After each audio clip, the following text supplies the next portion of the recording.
Hello everybody on this lovely afternoon. There, look how nice the field is, all nice and green after all the rain. The sun's still out, so we just make the most of it while it's here. And I wanted to share that I'd read a book this week by Catherine Kuhlman, and it's one from her Miracle Service.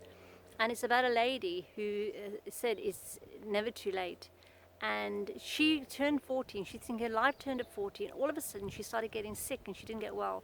Anyway, explains how she had multiple sclerosis, and for 17 years she couldn't walk, she lost her vision. It just tells of all the trials and the terrible things this debilitating a disease caused for her and in everything. And she was at a place of total despair where the doctors had actually given up on her.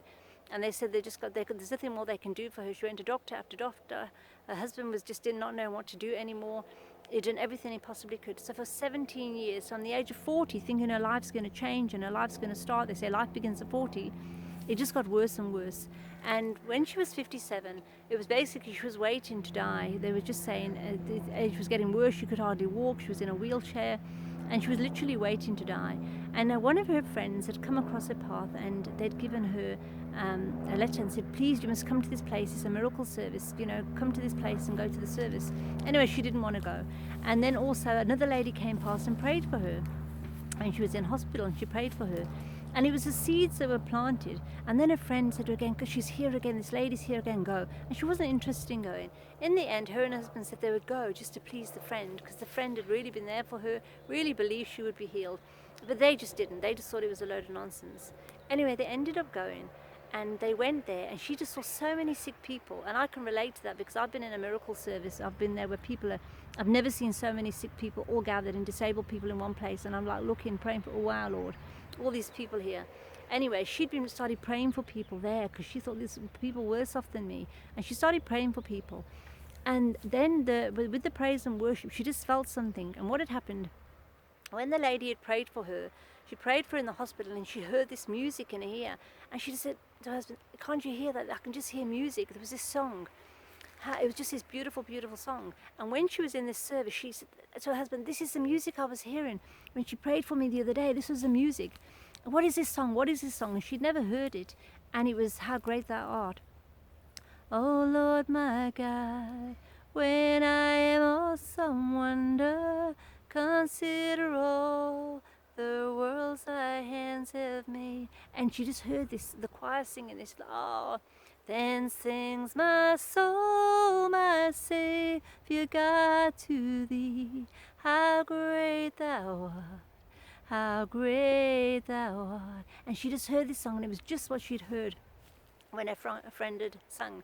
And she was overwhelmed, and she started crying, and she was overwhelmed, and all of a sudden she started feeling this tingling in her body. And she just shares how all of a sudden she just got up and she started walking, and she couldn't believe it. And her husband's like, what?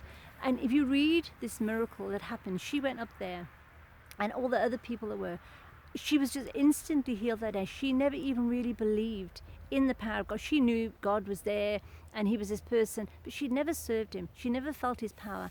That day, the Lord touched her. But you know what? Not everybody at that service was healed, and we don't understand why. We can't even say why.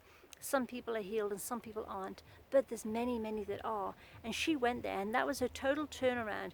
When her daughter phoned her to see how it went, and she said, I'm healed, she didn't believe her. She said, Mum, I'm coming to see you tomorrow. Stay in, don't go anywhere. She thought her mum had flipped. She just couldn't believe it. When she saw her mother, she was able to talk clearly. Her speech had been affected. She was able to talk clearly. Her eyesight had returned. Her pains in her body. And even her husband, he didn't even go there for him, and he had a problem. And he said, it's gone. He had a pain with his shoulder, and it gone. It was just instant healing, and that was through the power of the Holy Spirit. So why are those miracles not happening today? I was asking that. I was asking the Lord, do we not believe enough to believe that God can do more than we can possibly imagine? Do we not believe it? That nothing is impossible? He said the same works that he do, greater will we do. So I'm really believing before I leave this earth, we're going to see those great miracles. I'm praying for it through the power of his Holy Spirit. God gets all the glory, because it says there, without him we can do nothing. But we are attached to the vine. We are attached to the vine. We are the branches. And he is going to show his power and glory through us when we just start believing. And I just wanted to share that because it was such an amazing story. It's too long to me to read the whole book out, but when I read it, I thought, wow, Lord, that same dunamis power that happened then is alive and in us today, and nothing is impossible. and all we have to do is believe. So I just wanted to share that on this wonderful, wonderful afternoon. God bless.